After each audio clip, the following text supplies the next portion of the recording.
What if burnout is not failure, but a signal that an old story about who you are or needed to be is no longer true? This is the Your Next Success podcast, and I am your host, Dr. Carolyn Sengel. I am a life-first career coach and strategist on a mission to normalize questioning your career, because I believe each of us is made on purpose for a purpose only we can fulfill. The longer we live out of alignment with who we are, what we do best, and why we are here, the more we miss out, and the more the world misses out on what only we can give. The Your Next Success podcast is where we explore how to build a career that truly fuels your life. We talk about self-discovery, smart job search strategies, professional growth, and you will hear stories from people who have navigated big career transitions themselves, so you can create a life-first career and become your own version of authentic success, one that is aligned, meaningful, and truly yours. My guest today is Meggi Rombach. Meggi has spent over 2 decades leading teams and driving change across private and humanitarian sectors, from Procter and Gamble to UNICEF and the ICRC. Constant high performance took a toll, and burnout and health challenges forced her to pause. That moment changed everything. Today, she coaches leaders and teams to navigate transitions with presence, depth, courage, and helping them find clarity and purpose in times of change.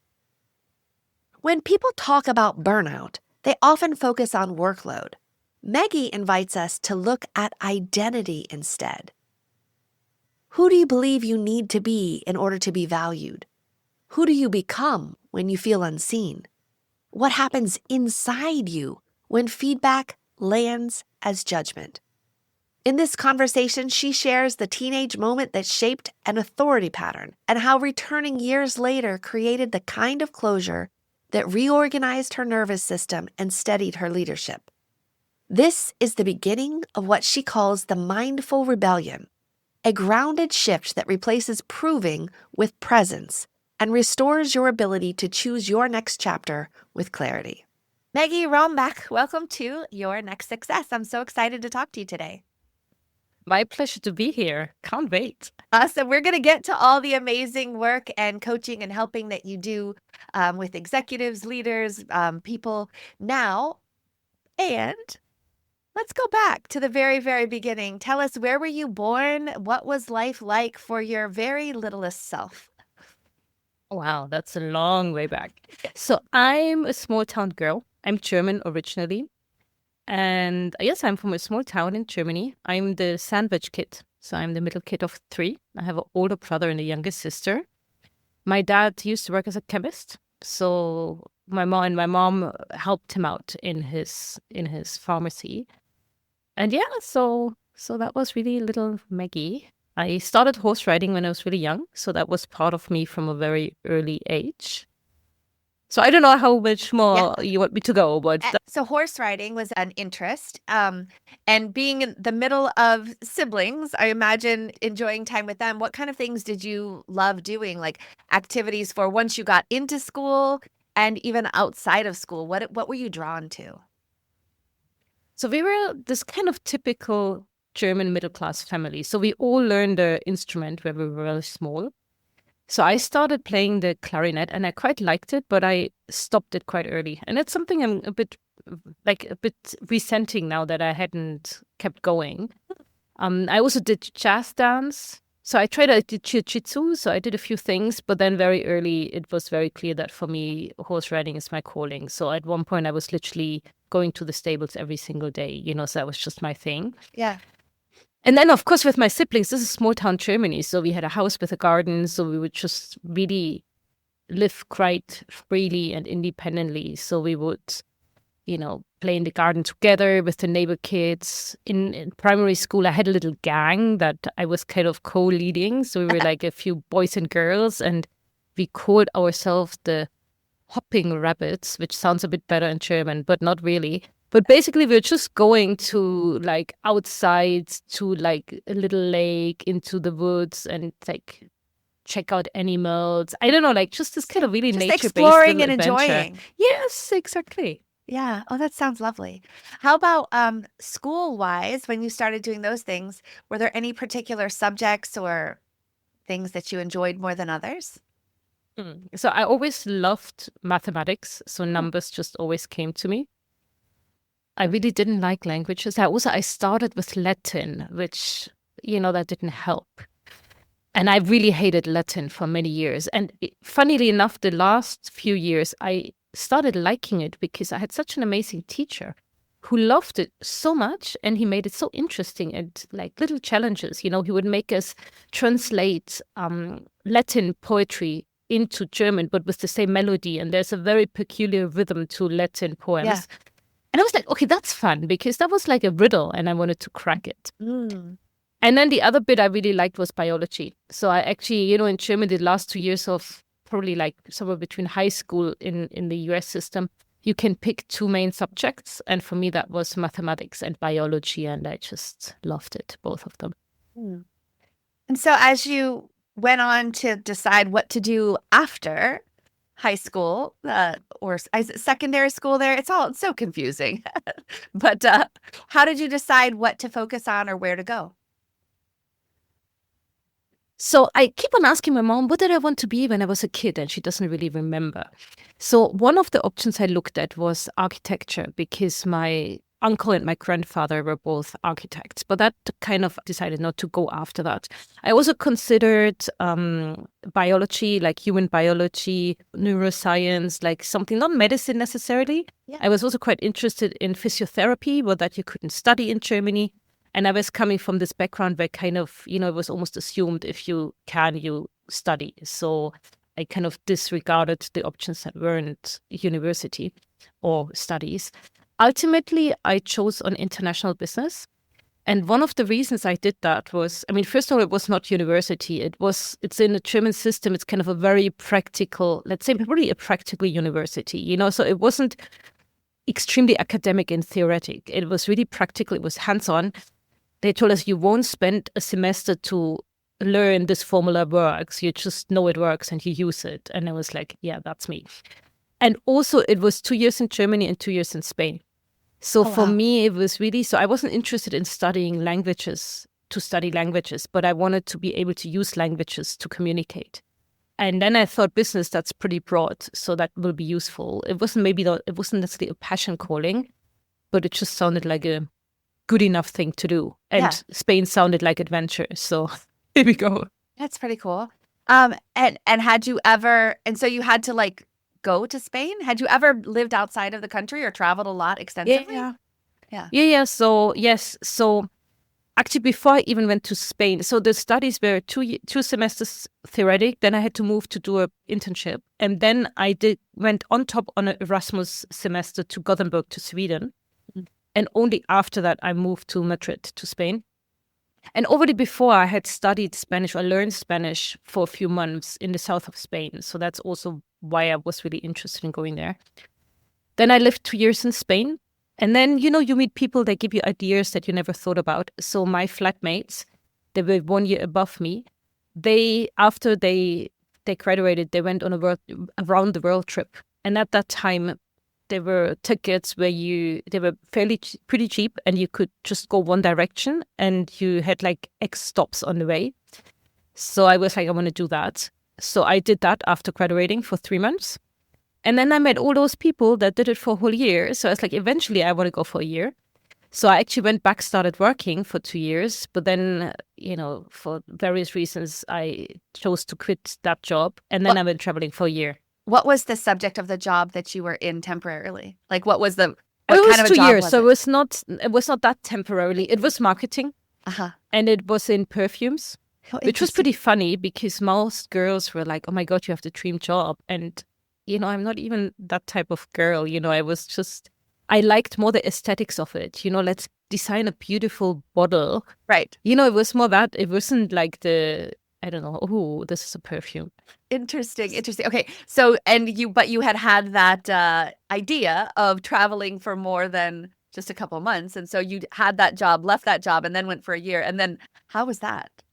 traveling all around. Just fun. That was amazing. So that was another round the world ticket. But this time here's the first time I went to the US and to Australia, and I felt that was brave enough for a small town girl from Germany. But then you met all these people that went to India and to South America. And I was like, whoa. So the second time I started off in South America. And then I had a working holiday permit in New Zealand. So I spent a few months there working. And then I went back to Australia. I worked as a horse track guide.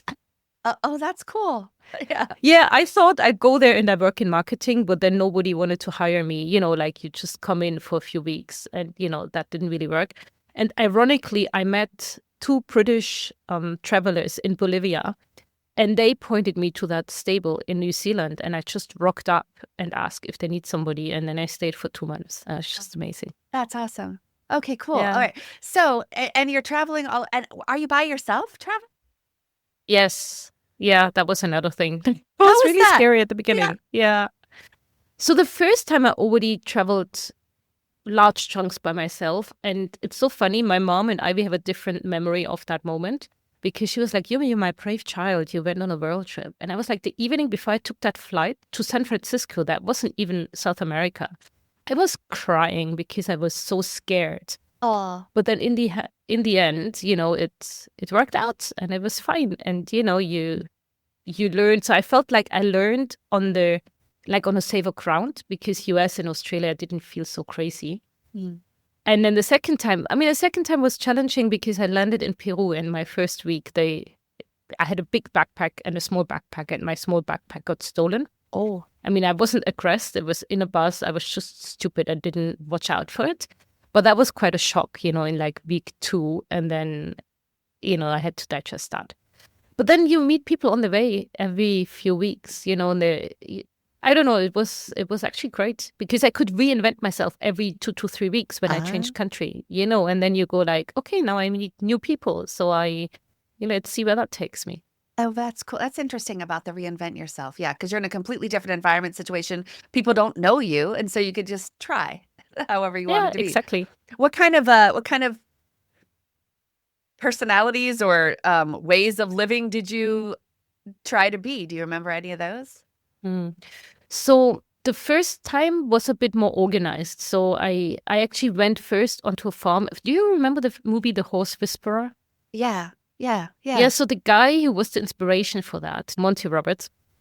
So I volunteered on his farm close in Bilton, just outside of San Francisco. So at least I had a point where to go to. Yeah. And then in New Zealand, I met with some friends from home. So it was a bit more organized. What I really loved about both of those trips is just really being in nature, I feel like, especially the second trip, I organized in a way that I had summer the whole year. I went with the sun. Yeah. And I was just outdoors the whole year. And I just totally loved that. So I did a lot of hiking. I went whitewater rafting. I guided horse tracks. That was just really me being reconnected with nature. And that was amazing. And so then what happened? Then halfway through, so I quit my job in Germany in marketing because that company was bought by a big American company. And it was pretty clear that people have to move to Geneva. So I was like, okay, let's quit and live my dream. So I'm always joking that I took a long detour to come to Geneva because instead of going like straight 3 hours, I went once around the globe. So basically halfway into my travel, I was hired back, which was amazing. So I knew I can literally blow all my money because once I'm back, I'll have a job. Yeah. So I knew where I was going to, which was nice because the first 6 months, it was total freedom. I wanted to become a movie director. I had like all these crazy ideas. And then actually through guiding people on the horse tracks and telling them about my job, I realized that I actually quite liked my marketing job. And then after 6 months, when I re-signed the contract, it was amazing because I knew, okay, once I'm home, I don't have to stress. I just pack up my stuff. I moved to Geneva, and that's where I've been ever since. How did you pick Geneva? That was the European headquarters of that. It was Procter and Gamble. So that was just their European headquarters. So that's just, if you want to join, that's where you go. I got you. Okay. And then what happened? So now you've come back around, you're in Geneva, you rejoin, and then what? So then I got, so I joined P&G, which was great, but it was also very competitive, very high performing. So I called it my very well paid MBA because you learn, but I also felt this whole competitiveness was not really me. But at that point, I realized if I want to move into the development or humanitarian sector, I need at least 5 years work experience unless I want to start from scratch. And at that time, I had 2 years. So actually, the other day, I found some papers where literally I had papers already saying 1 or 2 years into P&G, I already had a plan when to leave P&G. That's okay. And then it took me like 2 or 3 years longer than what I initially anticipated because I got a bit caught in the hamster wheel. It was like live hard, party hard, learn a lot. It was exciting days, but it was also very stressful. And then I actually had a burnout, and that was the moment where I was like, no, I need to press pause. Let's talk a little bit more. Like, what did the burnout feel like, look like, all of that? So I realized, it's now I know what I think I know what was some of the driving factors for that burnout. So at that time, life was stressful. I had a balance, but it was a very high balance. So I would do a lot of sports and I would party hard and I'd work hard. And that was almost unsustainably high, but it was fine. I was in balance. But what really killed me was my relationship with my direct boss, we did a Myers-Briggs personality test and we were literally the opposite on all 4 variables. We were just very different people. And also, but I just felt, I just didn't feel seen by him. I felt like he couldn't see my contributions. I felt misunderstood. And then I got really worked up myself. And that just got me at the point where at one point it was just, I lost self-confidence. I just thought like I'm a people person. I'm really good with people. But other than that, I'm not even sure if I can do the job. I just had lots of doubts. So I went on a break. And I was actually one of those, signs from the universe. Because I posted something on Facebook at the time, something like, I'm so fed up with this. And then an old friend from studies who lived in Vancouver replied to me kind of, what's up? And I was like, I just need to get out of here. And I deeply felt I need to reconnect with the person I was before all of that. So I was like, can I come hang out? And he's like, sure.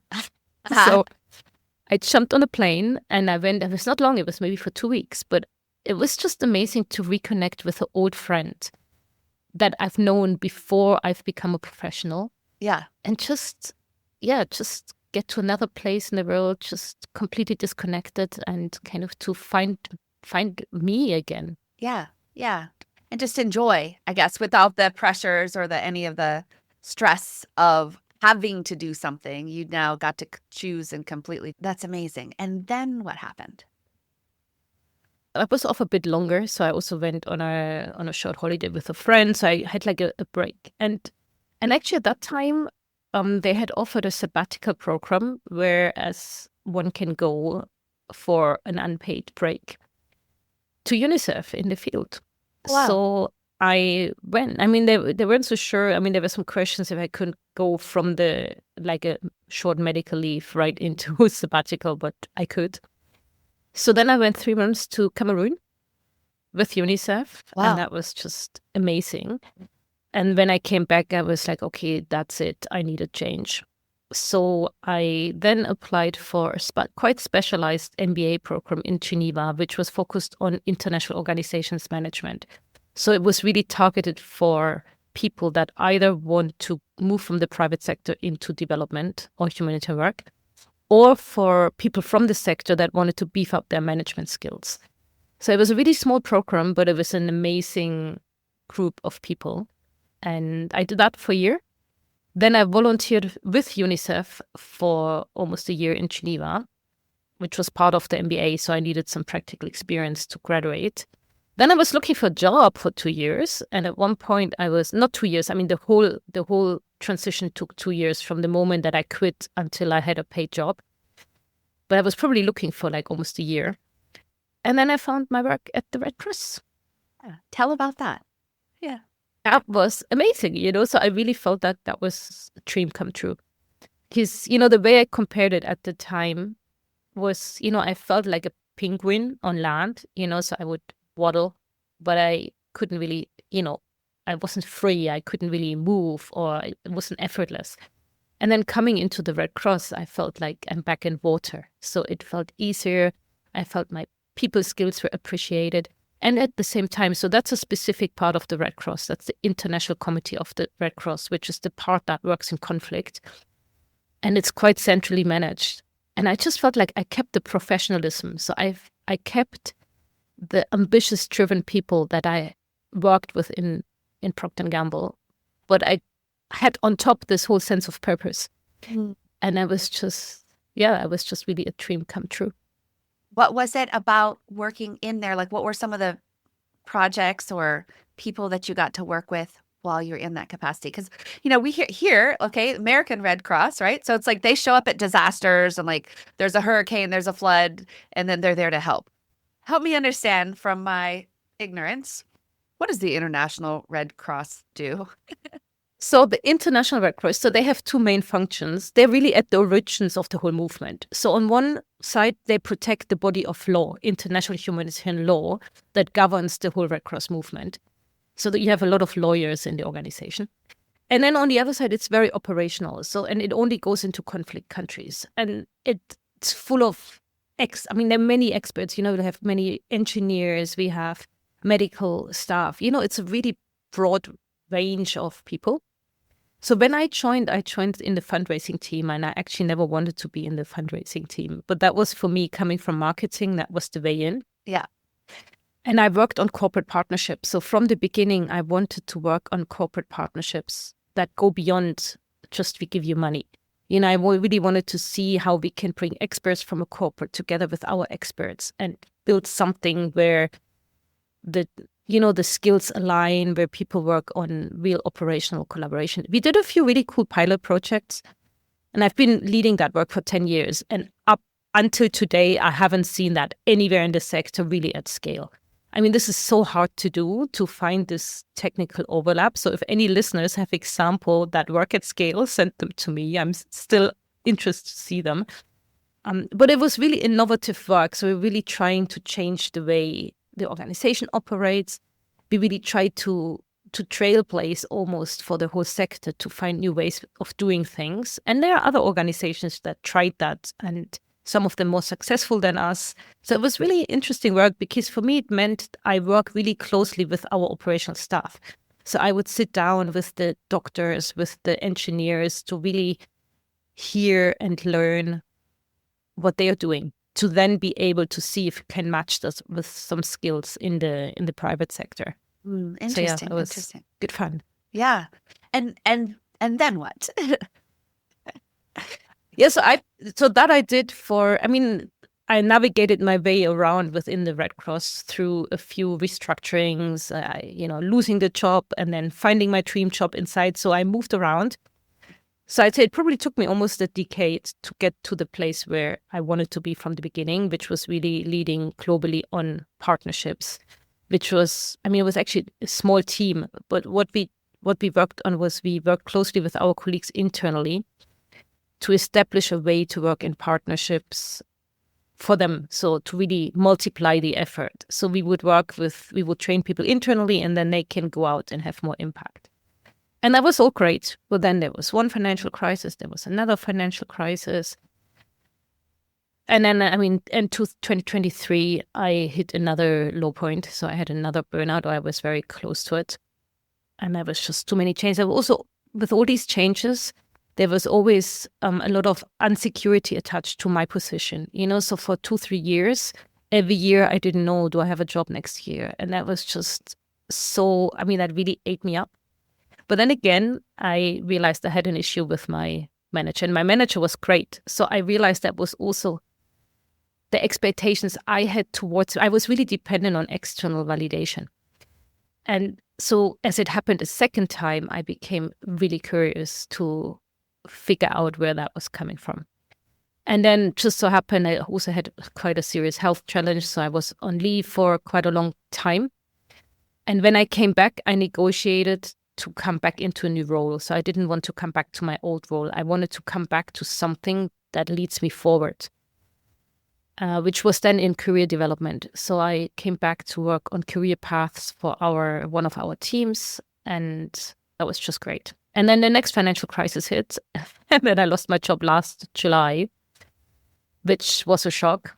But at the same time, it was this famous kick in the butt I needed to finally embrace a new chapter.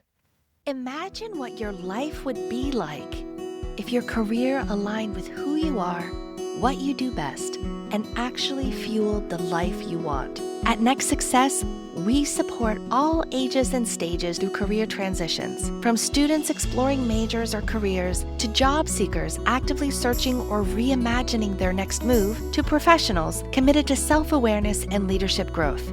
Stay connected and explore what's possible at nextsuccesscareers.com and follow Next Success Method on LinkedIn, YouTube, Instagram, and Facebook.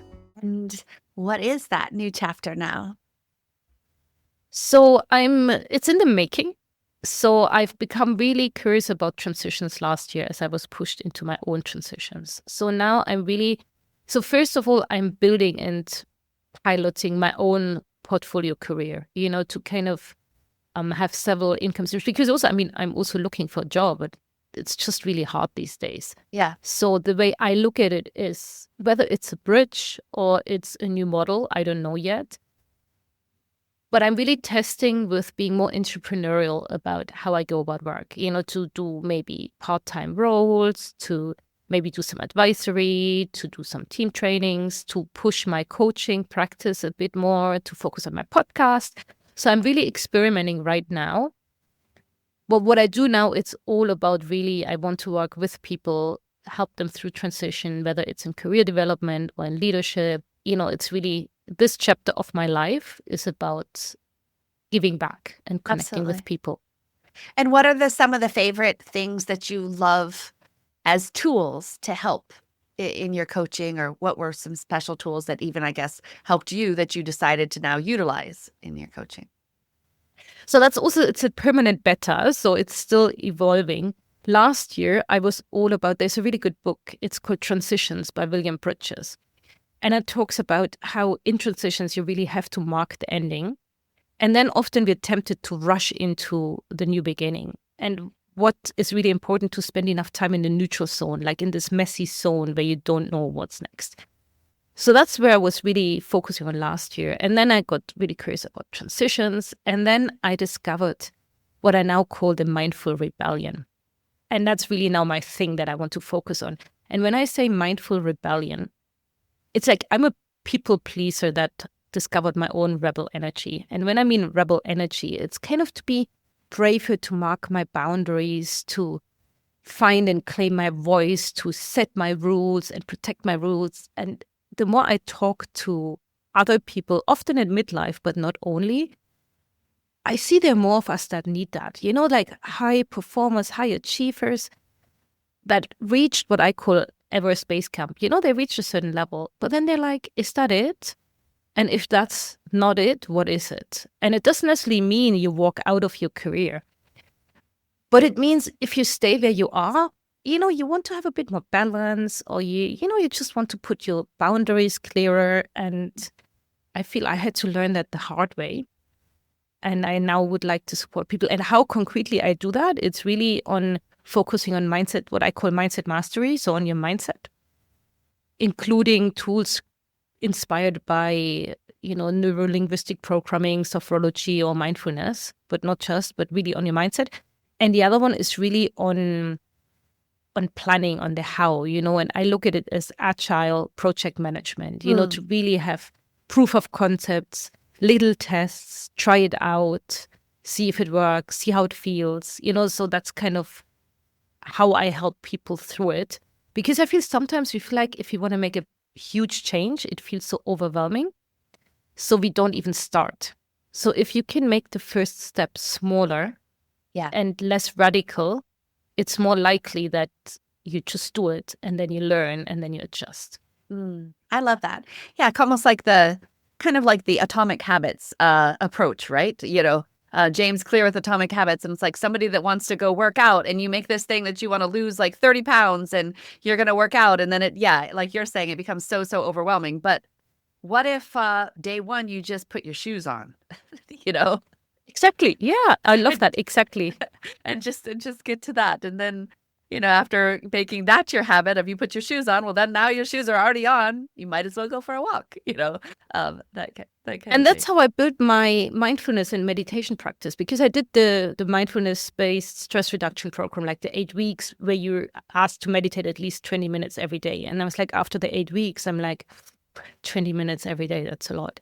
And I was like, yeah, but small things. You're on the tram, in the bus, Yeah. instead of looking at your phone, okay, let's just breathe for 5 minutes. Yeah. Really these small things. And I managed to make that a habit. And it's really cool because now I just do it automatically. And sometimes it's 20 minutes, sometimes it's 2 minutes, but at least I made it a reflex to think about that first before I pull out my phone. Oh, that's so good. Yeah, I've started to try to do like more slow, controlled breathing at times. And I'm not even aware of it, but then my kids will be like, why are you breathing like that? And I'm like, oh, sorry. I'm working on. Join me. Just Join back. me. Okay. So now as you I guess 2 questions. I didn't ask you this at first. When you were in your, younger years, what did you think it meant for someone to be successful? Like from that lens then, what did you think success was and what did you think that meant and how was your mindset around it then? I'm not sure I was thinking about it in that way.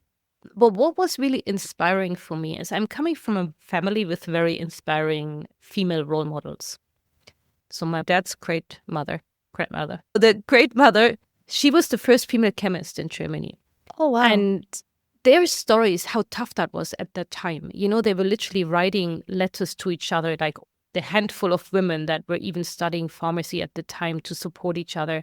So that was, I grew up with that story. My mom's mother was a librarian, which, was maybe nothing as fancy, but still it was like at a time where a woman wouldn't necessarily even work. Yeah. And on my dad's side, my grandmother was a doctor. She didn't really ever practice. But, I just grew up with all these stories. So sometimes when I hear about women having this complex that there cannot be anybody, they cannot do anything, I never had that because I had these role models in these stories that just told me whatever you want to be, you just try. And even if it's not easy, you just keep going, right? Did you feel like you had to become something super great then? Somebody of the first nature? Maybe not the first, but it was more around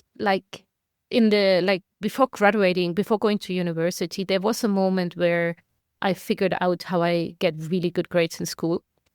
And that was also when I started competing horse riding. And that gave me a lot of attention of my parents. So I felt by performing, sandwich kid, I would finally be seen. And years later, I actually discussed that with my parents and they were really surprised and shocked that that's how I felt back then. And I think that did get me into a high achiever mode. And that was something I worked out years ago when I realized I called it, I had this drive, I have to be the grade A student because I can. And then I realized, but if I don't want to, I don't have to, Right. It could be good enough to be grade B and just be a happy grade B and stop pushing once you reach that. And for me, that was really a big shift and a big learning to say, you know what, if it's good enough, it's good enough. Interesting. And so I guess I'm curious now, after, taking this time and experiencing burnout a couple of times and now really wanting to not do that again and help other people not have that as well. How do you define success now? So that's not really answering your question, but I actually think I found the source of my burnouts with the help of a psychologist. And I'm almost convinced I unblocked that problem. You want me to tell you a bit about that, or you want to tell me Absolutely. about success? Both. Well, we can get back to success. Yeah. Tell So us as about I the burnout. mentioned, Yeah. in both cases, I had male bosses, and that was the issue. And very quickly, it was clear to me it had nothing to do with my dad. I mean, my dad is amazing. He's a very kind person. I had my grade A issue with him, but I had sorted that out. But I was like, this burnout thing is nothing to do with my dad. So what is it? And then I found this memory when I was 16 and I was horse riding. And at that time, I was guiding younger kids on trail rides. And one day there was like an issue. There was a tractor, the horses freaked out and all the kids fell down and the horses went back alone. And my horse riding instructor, who was like a second dad to me, because remember, I was there every single day. He basically blamed me. He was like, oh, you've ridden too fast, you pushed too hard. And that was not true. I didn't. And I felt that was so unfair. So, and this memory, it's so vivid. I can literally still see it. There's something about this memory.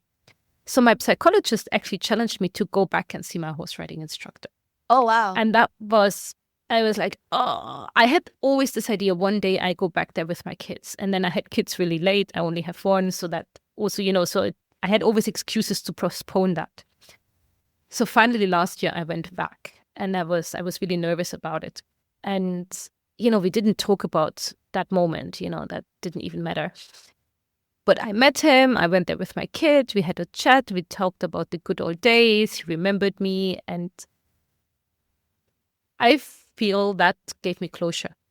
That somehow, because also now looking back as an adult, I mean, he was probably in his mid-30s back then. Imagine you have tons of horses coming back without kids and the parents freaking out. Yeah. It's maybe a natural thing to just look somewhere to sort out the situation. But of course, as a teenager, I couldn't see that. Well, it's hard to know from that vantage point, right? And of course, you're not wanting horses to come back without kids either. But that's very interesting that you were able to connect that and go back and, kind of experience that environment again, and seems like come out with deeper understanding from this later wisdom and perspective. That's very interesting. Okay, so back to success. How do you define success now for you? So now it's much more about, my new tagline is freedom, flow, and fun. So it's not about rank, about leadership position, about huge salaries. Yes, of course, I'd like to earn enough to be comfortable and not to worry every day. But it's much more about finding something that gives me joy. I'm also not really interested to work full time anymore. I'd be happy to work whatever, 60, 80%. That also gives me time with my kid. He's still quite young. He's 8 years old. So, to really make most out of that time. Yeah.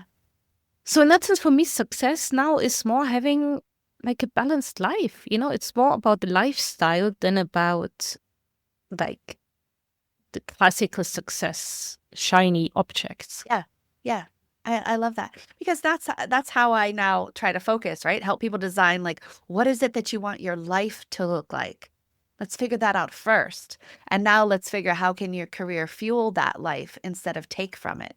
Because otherwise, without that pause, without that understanding, it's so easy to get caught up in what your work wanted you to do and what you needed to do to achieve, to get to the next level, all of the things, even to get a raise, all of those things.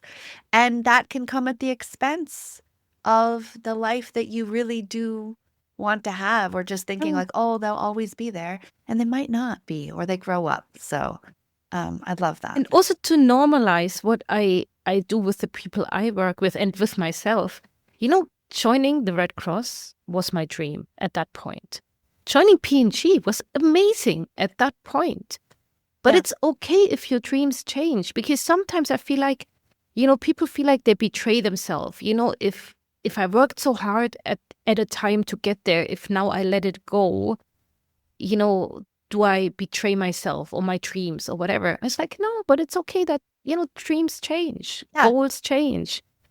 And And then it's important to reconnect with what actually matters now. And Yes. that might be different. Yes. I've come to realize that questioning your career happens at very predictable stages. So the first one is 15 to 18, then 22 to 26, then every 7 to 10 years after that.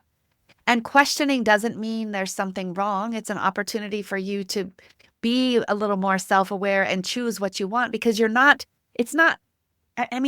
could be like the book of your life, but there's chapters, and something can be great for a chapter, and then it can be time to go into a new chapter. So it's like, doing that of like, who would leave their PhD, or who would leave that job, or who would, ever decide? And I will decide that, because you have to sometimes move forward, like you're saying, let go of what you thought you had to be to open up the possibility of what you can be and how you can fully embrace the life that you have and enjoy. And of course, yes, still serve and help people along the way, but it doesn't have to come at your expense of your happiness or your joy. Yeah, I really love that. Yes. Yeah. So what's next for you in your wildest dream? What would you love that to look like, your future? So, I also have a podcast, and I had a guy on my podcast, and he talked about these days, there's a chance we get older than before. So you should have a vision of how you want to be when you're 100 years old. And I was like, wow. So I did that exercise, but then I also broke it down like by chunks of like 20 years. And then in my wildest dreams, I dream my mindful rebellion to have become a movement. So I would love to see more people that dare to embrace their rebel energy. And also what I mean by rebel energy, there's actually even a really good book about it. It's by an author called Francesca Gino, Rebel Talent. Because even in companies, if people dare to speak up more, actually that leads to more engagement, more innovation, and more retention. It's if we let go of that fear to give people a voice. So, and the mindful bit is very important of the rebellion. And the rebellion is against your own stories, your old script. So that's not a rebellion against the organization. It's a rebellion at your own limiting beliefs. Yes. So I would just love to see more people that freed themselves from it. And don't wait to midlife for that. I mean, I think at midlife, more people really start questioning. It's probably one of the 10-year moments. But why wait for that questioning moment in midlife? Start earlier, So yeah, that'd be amazing. I would love to see that come through, that more people dare to really live up to their true selves and find their calling and dare to just go for it. And let go of those expectations that have been handed down by parents and society and what success is supposed to be like, and just to find their own definition of success. Yes. That's what I want. Like your authentic success. It's not what the world said or what this book said or what that society says. It's what is it for you in this next chapter or for the next things. How do people find you and how do they work with you? So I mean, there's my podcast, Played by Your Rules. And also I have a website. Maybe the easiest thing is to find me on LinkedIn, because that's where you'll find the latest, greatest links. Meggi, I appreciate you so much for sharing your story, for sharing some of your wisdom, your insight, your inspiration. And I certainly wish you all of the best as you, fully develop into your next success and helping people to find theirs as well. Thank you very much. It was a pleasure to being here. Meggi, thank you for modeling what it looks like to meet burnout with curiosity. The Mindful Rebellion offers leaders a grounded path forward built on awareness, boundaries, and courage. Thanks for listening to Your Next Success with Dr. Carolyn Sengel. Remember, authentic success is yours to define and includes aligning your career to support the life you want.